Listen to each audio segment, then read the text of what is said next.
감사를 드립니다.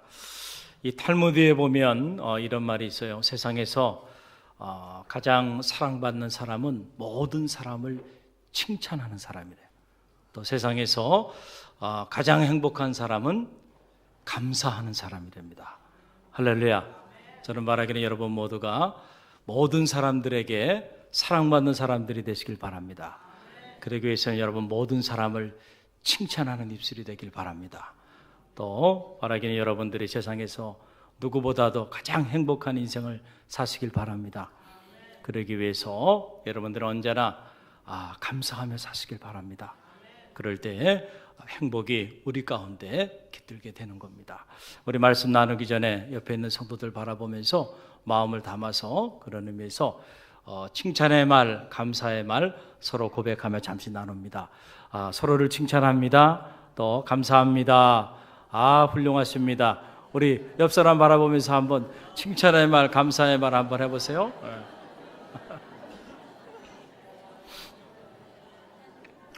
그래요. 자, 우리 1층에서 예배드리는 어르신들도 주님의 이름으로 축복합니다. 그래요. 이 말이라고 하는 거는 습관이죠. 습관. 그래서 우리가 늘 칭찬하는 습관이 있는 분들은 작은 일에도 칭찬을 합니다. 늘 감사하는 습관을 가지고 사는 사람들은 언제나 감사의 말을 해요. 그래서 여러분들이 언제나 이렇게 칭찬의 입술, 남을 인정해 줄 줄 알아야죠. 또 언제나 하나님의 은혜에 감사하면서 그렇게 감사를 고백하는 그런 경건한 입술이 여러분의 삶의 거룩한 습관이 되길 간절히 바랍니다. 저는 최근에 이 요나서의 말씀을 새벽 시간을 통해서 이렇게 통독하면서 놀라운 은혜를 받았고 참 익히 알았던 요나서의 말씀인데 이 요나서의 말씀이 저에게 또 다른 충격으로 이렇게 와 닿습니다. 큰 은혜를 받았어요. 그래서 기도하는 중에 하나님이 이 요나서의 말씀을 우리 온 성도들과 함께 나누라는 마음을 주셔서 오늘 요나서 1장의 말씀을 잠시 함께 나누고자 합니다. 여러분, 이 요나서 1장의 영적인 주제는 사명입니다. 사명. 여러분 한번 따라해 보세요. 사명이에요. 우리는 누구인가? 우리는 다 사명자입니다. 사실은 사명자. 많은 경우 우리가 이 사실을 잊고 살아가고 있기 때문에 그렇지, 사실은 저와 여러분은 다 사명자예요. 우리 중에 누구도 그냥 아무런 이유 없이 우연히 그냥 이렇게 부르심을 받고 이 땅의 성도로, 그리스도인으로, 또 하나님의 교회의 직분자로 이렇게 자리하고 있는 이들은 아무도 없어요. 그건 우리의 인간적인 생각이에요. 하나님이 여러분 한 분 한 분을 소중하게 여기시고요, 여러분 한 사람 한 사람을 하나님의 계획과 섭리 가운데 여러분을 부르셨어요. 할렐루야. 이 부르심에는 목적이 있죠. 그것을 우리는 사명이라고 이렇게 말을 하는 겁니다. 그래서 어떤 이들은 우리의 삶을 목적이 있는 삶이다. 그러니까 우리의 삶은 아무런 목적이 없는, 아무 의미 없는 그런 삶이 아니고 목적이 있는 삶이라는 거예요. 그 목적이 또한 우리의 존재의 이유가 되는 거죠. 내가 오늘 여기에 왜 존재하는가? 오늘 내가 왜 이 갈릴리 교회 이곳의 성도로 나와 하나님 앞에 예배하고 있는가? 하나님이 여러분을 통하여 이루고자 하시는 계획이 있고 목적이 있기 때문에 그렇다는 거예요. 할렐루야. 우리 모두는 그 목적과 계획을 이루어드리는 사명자의 삶을 살아내는 갈릴리교회 모든 성도들이 되시길 간절히 바랍니다. 이 요나서 1장을 묵상하면서 많은 영적인 깨달음을 가졌는데 제가 두 가지만 짧게 오늘 여러분과 함께 나누기 원합니다. 하나는 바로 뭐냐면은 우리의 존재의 이유가 되는, 그리고 우리를 통하여 이루고자 하시는 그 하나님의 목적, 사명이죠. 이 사명을 잃어버리고 나가는 삶의 자리에는 반드시 환난이 오고 위기가 찾아온다는 거예요. 이게 요나서 1장이 우리에게 주는 놀라운 영적인 메시지입니다. 요나가 위기를 맞이하게 되는데 왜 이 위기를 맞이했을까요? 요나 개인만 위기를 맞이하는 게 아니고 요나와 함께 있었던 사람들이 요나로 인하여 죽음의 사지 가운데 던져지게 되는 이런 열악한 상황에 놓이게 되는데 왜 이런 일들이 일어났을까? 우연히 일어난 게 아니었다라고 하는 거예요. 요나가, 하나님이 요나에게 너는 일어나 저 큰 성읍 니느웨로 가서 외쳐라. 하나님이 그에게 사명을 주셨어요. 그런데 요나가 그 사명을 뒤로 하고요, 성경을 보니까 여호와의 낯을 피하여 다시스로 나갔다는 거예요. 여호와의 낯을 피하여 다시스로 나가는 그 길을 하나님이 축복할 리가 없다. 여호와의 낯을 피하여 다시스로 가는 그 요나의 그 길에는 감당하기 어려운 환난이 찾아오게 되었다는 거죠. 여러분, 그 내용이 오늘 본문 1절로 3절에 기록이 되어 있는데요, 1절로 3절 말씀 저와 여러분이 다시 한번 이 말씀 함께 봉독하며 나갑니다. 함께 읽어봅니다. 여호와의 말씀이 아미떼의 아들 요나에게 임하니라. 이르시되 너는 일어나 저 큰 성읍 니느웨로 가서 그것을 향하여 외치라. 그 악독이 내 앞에 상달되었음이니라 하시니라. 그러나 요나가 여호와의 얼굴을 피하려고 일어나 다시스로 도망하려 하여 욥바로 내려갔더니 마침 다시스로 가는 배를 만난지라. 여호와의 얼굴을 피하여 그들과 함께 다시스로 가려고 뱃삭을 주고 배에 올랐더라. 아멘. 자, 지금 요나는 니느웨로 가야 하는데 그게 니느웨에게 맡겨진 사명이고, 그것이 하나님이 요나를 통하여 이루고자 하시는 하나님의 계획이었고 목적이었는데, 지금 요나는 그 길을 가지 않아요. 하나님의 낯을 피하여, 두 번이나 반복해서 나오죠. 하나님의 낯을 피하여 그가 다시스를 선택합니다. 그리고 다시스를 향하여 가는 거예요. 저는 이 대목을 이렇게 묵상하면서 제 안에 요나를 좀 이해하고 싶은 마음이 들었어요. 요나를. 우리는 흔히 생각하기에 아니 요나가 어떻게 그럴 수 있는가? 하나님이 니느웨로 가라 그랬으면 니느웨로 가야지, 어떻게 그 하나님의 음성을 듣고도 저렇게 다시스로 갔을까? 이렇게 우리가 쉽게 생각할 수 있지만은 사실 요나의 입장을 생각해 보면요, 결코 쉬운 일이 아니었을 것이다. 일어나 저 큰 성읍 니느웨로 가서 외쳐라 라고 말씀하여 주신 하나님의 이 말씀이 결코 요나에게는 쉬운 말씀이 아니었을 것이다 라는 생각을 해보게 됩니다. 왜 그럴까요? 여러분, 이 니느웨라고 하는 것은 이 티그리스 강, 이 강 상류 동쪽 연안에 자리하고 있는 아수르 제국 아시죠 여러분? 아수르의 도성이에요, 이 니느웨가. 그러니까 지금 요나가 있는 곳에서는 2억 마일이 떨어져 있는 곳이고, 그리고 이 니느웨는 적국입니다. 그냥 적국도 아니고요, 제약이 관영한, 그래서 이 아수르 제국에 의해서 이스라엘 백성들이 얼마나 고난을 당했나요? 한번 생각해 보세요. 제약이 관영한 포악한 사람들이 모여 사는, 그것도 조그만 성읍이 아니고 대단히 큰 성읍이에요. 그곳에 가서 외치라는 거예요. 쉬운 일이 아니었을 것이다.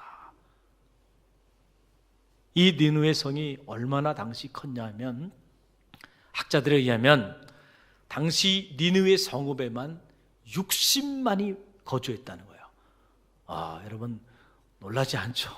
지금 60만은 뭐 이렇게 큰 대단한 저희가 아니기 때문에 그렇지만 당시로서는요 엄청난 숫자인 거예요. 이게 60만. 예? 여러분, 원주시 인구가 지금 얼마인지 아십니까? 원주가 강원도 전체에서요 유일하게 인구가 증가하고 있는 유일한 도시입니다.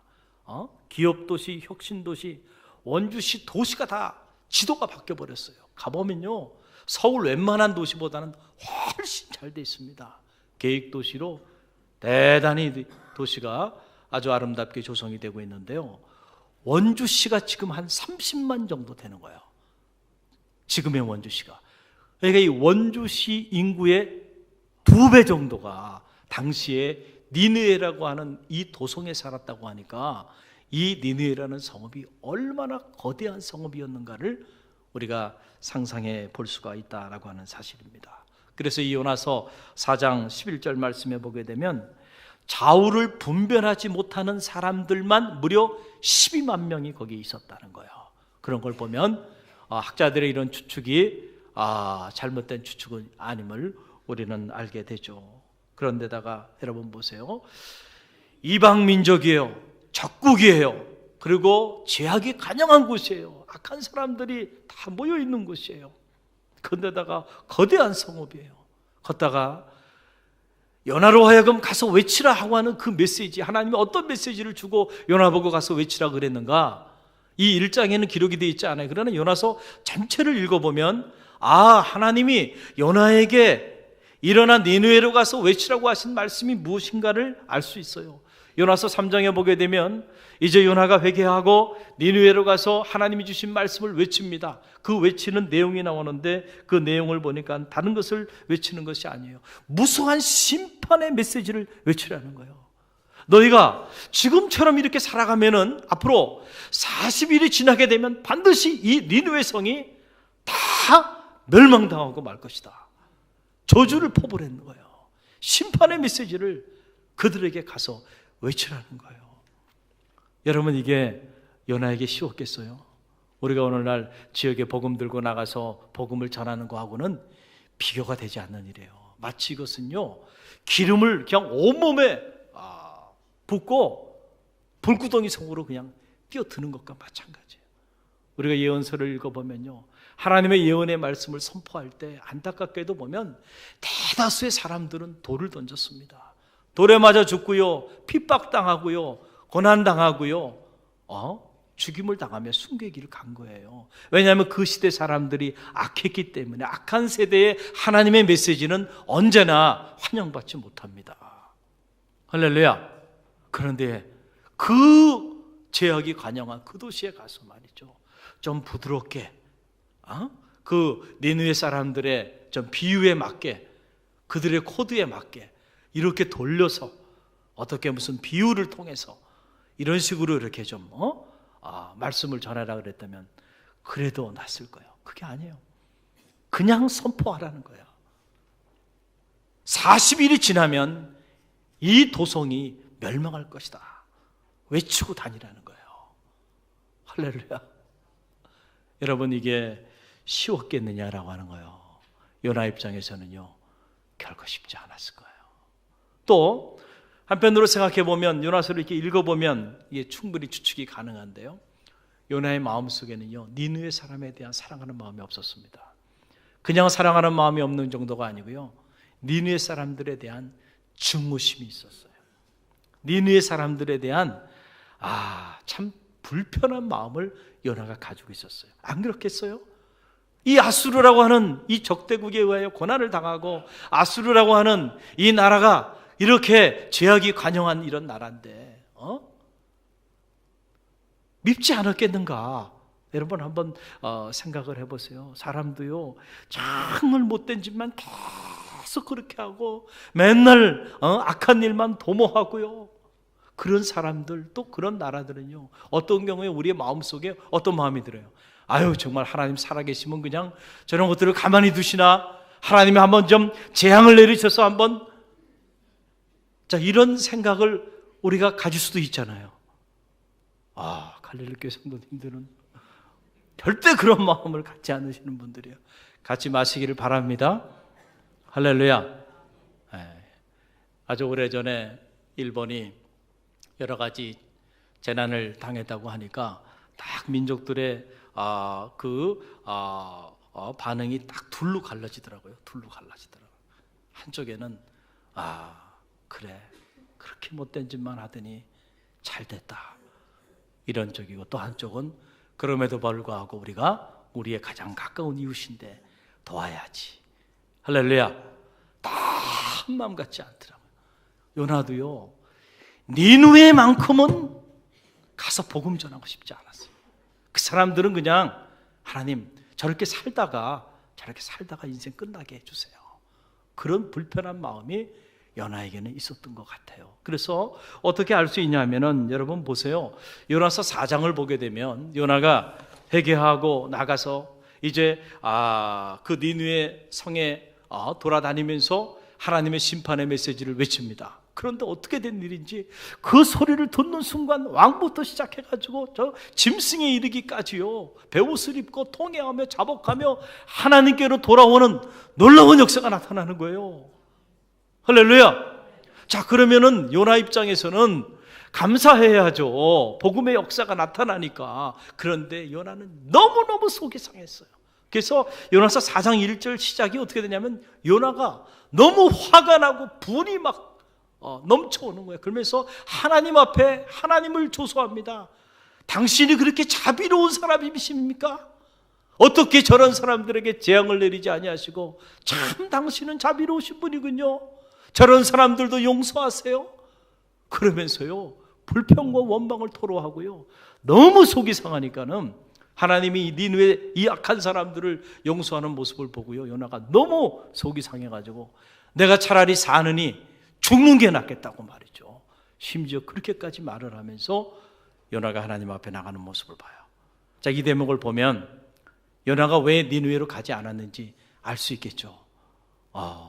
요나가 왜 니느웨로 가서 복음을 전하고 싶지 않았는지 충분히 우리가 이해가 되는 거예요.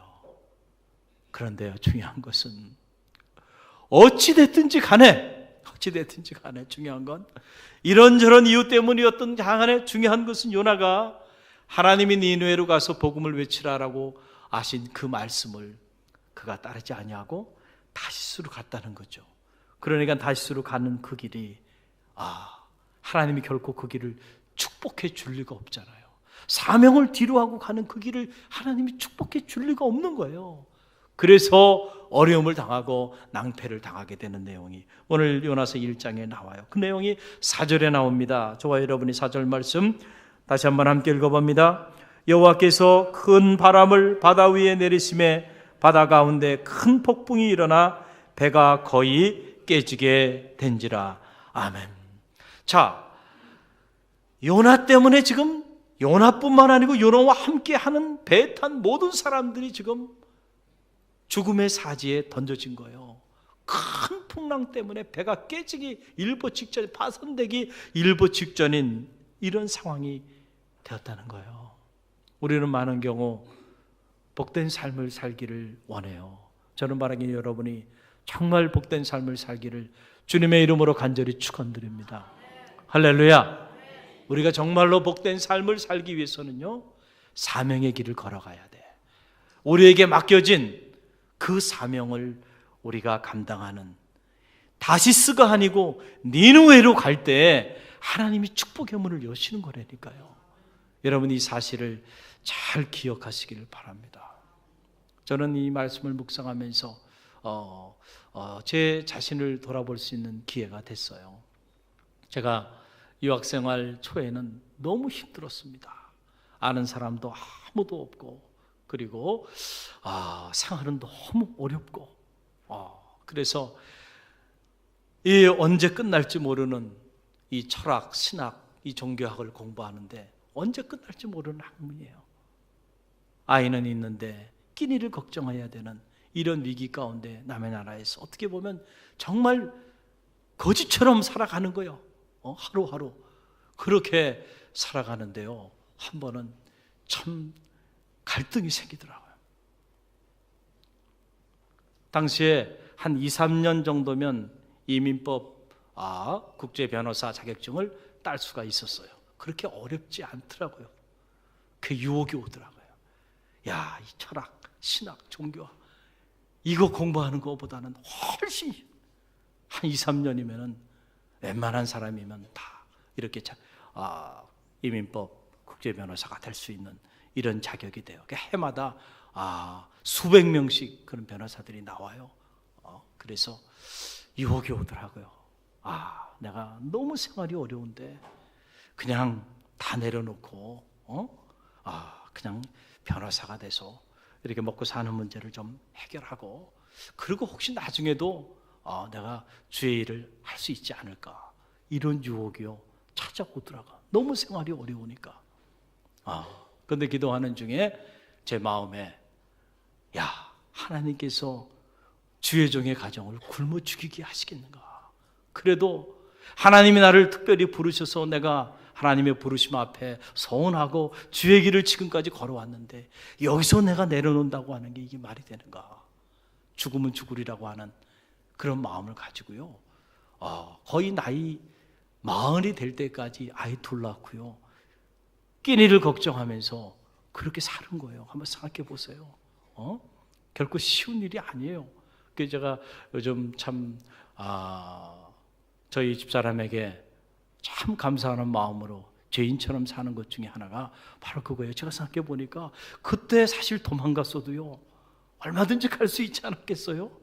아니 희망이 없잖아. 이 사람이 무슨 경제학을 공부하는 것도 아니고요, 무슨 공부하고 난 다음에 무슨 취업이 보장된 것도 아니고 끝이 없는 이 인문학 아닙니까? 공부를 하고 앉아 있는데 오히려 수입은 한 푼도 없고요, 있는 거 그나마 오히려 쓰고 있는 입장에 어떻게 도망가지 않고 내 곁에 있을 수 있었을까? 할렐루야.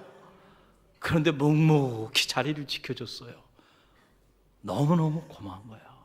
그래서 저는 그냥 앞으로 죽을 때까지 그냥 죄인처럼 이렇게 감사하는 마음으로 살라 그래요.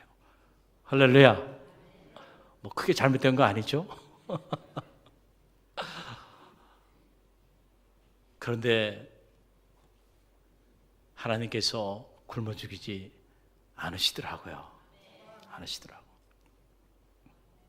그래서 공부도 참 어려운 과정들을 다 마치게 하시고 제 계획과는 다르게 또 우리 선생님이 또 여러 가지 배려를 해주셔가지고 또 미국 대학에서 잠시 교편을 잡을 수 있는 기회도 주시고 또 국내 와서도 길을 열어주셔서 좋은 학교에서 또 오랜 동안 교편을 잡을 수 있는 길도 열어주시고, 그래서 돌이켜보니까 제가 20대에 꿈꿨던 거를 40대 중반에 이미 다 이루어주셨더라고요. 너무 감사한 거예요. 그리고 또 성직자로서 이렇게 지역교회 또 주의 종으로 섬길 수 있는 거 최고의 특권 아닙니까? 할렐루야.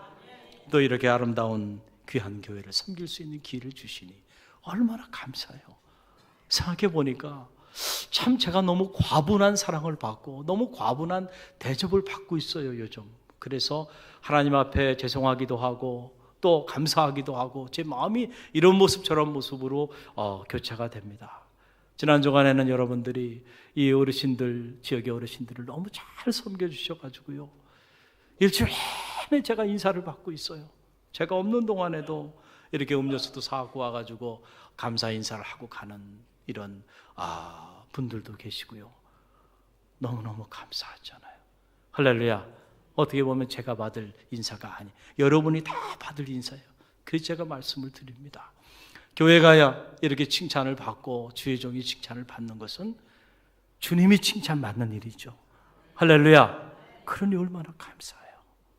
또 지난 주간 목요일에는 여러분 혹시 그 온누리 CGN TV 아세요? 온누리 CGN TV. 그 온누리 CGN TV에서 명사 특강 프로그램이 있어요. 나침반이라고 하는. 거기에 저를 초대해 주셨어요. 그래서 제가 30분 특강 2번, 60분 그 특강을 이렇게 촬영을 하고 왔어요. 지난 3월부터 저에게 섭외 연락이 왔는데 그때마다 제가 다른 사역들이 이렇게 교회 사역들도 겹치고 해서 계속 고사했어요. 그런데 이 작가님이 아주 집요하게 지속적으로 연락을 하시더라고요. 그래서 제 마음에 드는 생각이 일반 방송국도 아니고요, 이게 복음 방송인데 내가 이렇게 계속 거절하는 게 하나님의 뜻이 아니겠구나, 이런 생각을 해서 승낙을 하고 지난주 월요일까지 원고를 다 달라 그래서 월요일 날 나와서 원고를 다 작성해서 보내줬고 목요일 날 이제 방송국으로 갔어요. 갔더니 이제 분장실로 안내를 하더라고요. 그래서 제가 이렇게 분장을 받으면서 이렇게 앉아 있는데 마음에 정말 너무 감사한 마음이 들더라고요. 할렐루야. 여러분, 이 방송에 크리스천 방송이든 일반 방송이든 방송에 한 5분 정도만 교회를 홍보하거나 뭔가 이렇게 노출되기 위해서는요, 엄청나게 많은 후원을 해야 되고요, 노력을 많이 해야 돼요. 그게 현실이에요. 그런데 아무것도 한 일이 없습니다. 단 한 푼 후원한 일도 없고요. 다 모르는 사람들이에요. 저는 처음 보는 사람들이에요. 그런데 이렇게 그런 귀한 자리를 이렇게 저에게 주셔서, 이게 위성방송이거든요. 전 세계로 나가는 이 위성방송에서 하나님의 말씀, 복음을 전할 수 있는 기회를 저 같은 사람에게도 이렇게 주시니 감사하잖아요. 할렐루야. 이게 하나님의 은혜가 아니고서는 어떻게 가능하겠는가, 이런 생각을 하게 되는 거예요. 부족하지만 부족한 가운데서도 그저 묵묵히 주의 길을, 물론 중간에 많은 어려움이 있었지만 그러나 그럼에도 불구하고 이 사명자의 한 길을 걸어가니 예기치 않은 이런 은혜로 하나님이 채워주시고 또 축복해 주셔서, 할렐루야, 얼마나 감사한지 몰라요. 여러분, 저만 감사한 건 아니잖아요. 여러분들도 다 사명자예요. 할렐루야. 여러분들이 여러분에게 맡겨진 그 사명을 감당할 때는 저보다도 훨씬 더 여러분들은 하나님과 사람 앞에 그런 존귀한 일들을 이루는 축복의 통로의 삶을 살아내게 될 줄로 믿습니다. 우리가 이 사명의 길을 깨닫고 이 사명자의 길을 걸어갈 때는요, 예기치 않은 하나님의 부어주시는 은혜가 있고 축복이 있다는 사실을 기억하시기를 바랍니다. 또 하나 우리가 이 요나서를 통해서 깨닫게 되는 영적인 진리가 있어요. 1장을 읽어보면서 우리가 깨닫는 진리 중에 하나는 늦게라도 깨닫는 게 지혜라는 거예요. 할렐루야. 늦게라도 깨닫는 게 지혜다. 왜 이런 재앙이 일어났는지 요나는 몰랐어요. 그래서 배 밑에서 그냥 쿨쿨 잠을 자고 있었어요. 지금 자기 인생에, 자기 삶에 어떤 일이 일어나고 있는지도 모르고 잠을 청하고 있었어요. 그런데 엄청난 재앙이 일어났고 이 일로 인해 사람들이 이게 누구로부터 오는 것인가 알고 싶어 제비를 뽑게 되는데 그 제비가 누구가 걸렸어요? 요나가 걸렸어요. 그랬더니 요나가요, 매를 맞았지만 늦게라도 깨달은 거예요. 이 환난이, 이 고난이 왜 닥쳐왔는지를 알았어요. 자기 때문이라는 걸 알았어요. 누구 때문이에요? 나 때문이야. 나 때문에. 내 탓이라는 거예요. 나 때문에 여러분이 지금 고난을 당하고 있다는 거예요. 그러니까 나를 여러분이 저 풍랑이 있는 바닷속으로 집어 던지라는 거예요. 여러분, 사실 이게 쉬운 얘기가 아니잖아요. 왜 하나님이 요나를 들어서 훗날 이 니느웨의 이 거대한 도성을 변화시키는 그런 사명자로 들어 쓰셨는지 그 이유를 알 수 있는 대목이에요. 나 때문이었다는 걸 아는 거죠. 나 때문에 나와 함께 있는 사람들이 어려움을 당하고 공동체가 어려움을 당하고 나 때문에 이들이 다 고난을 당한다는 걸 알아. 그래서 자기 스스로 자기 책임을 지는 거예요. 나를 죽여라는 거예요. 나를 저 바닷속에 집어 던지라는 거예요. 할렐루야. 쉽지 않은 일이에요. 여러분, 그 내용이 오늘 11절로 12절에 나옵니다. 11절에서 12절 말씀 저와 여러분이 함께 읽어봅니다. 바다가 점점 형용한지라 무리가 그에게 이르되 우리가 너를 어떻게 하여야 바다가 우리를 위하여 잔잔하겠느냐 하니 그가 대답하되 나를 들어 바다에 던지라. 그리하면 바다가 너희를 위하여 잔잔하리라. 너희가 이 큰 폭풍을 만난 것이 나 때문인 줄을 내가 아노라. 할렐루야. 나 때문에 우리 가정이 어렵고, 나 때문에 우리 교회가, 나 때문에 이 지역이, 나 때문에 이 나라와 민족이, 우리가 때로는 이런 의식을 가질 필요가 있어요. 우리가 먼저 부르심을 받은 사명자들인데 부르심을 받은 그 사명에 우리가 걸맞는 삶을 살지 않을 때 때로 우리 때문에 나라와 민족이 어려움을 당할 수도 있고요, 우리 이웃이 어려움을 당할 수도 있고요, 우리 교회가 어려움을 당할 수도 있고요, 우리 가정이 어려움을 당할 수도 있고 우리 자녀들이 어려움을 당할 수도 있다는 사실을 알아야 합니다. 할렐루야. 그럴 때 우리는 남을 탓하면 안 돼요. 그때는 모든 것이 다 내 탓이요, 내 탓이요. 그때 비로소 살 길이 열리는 거예요. 할렐루야. 늦더라도 깨닫는 게 능력이에요.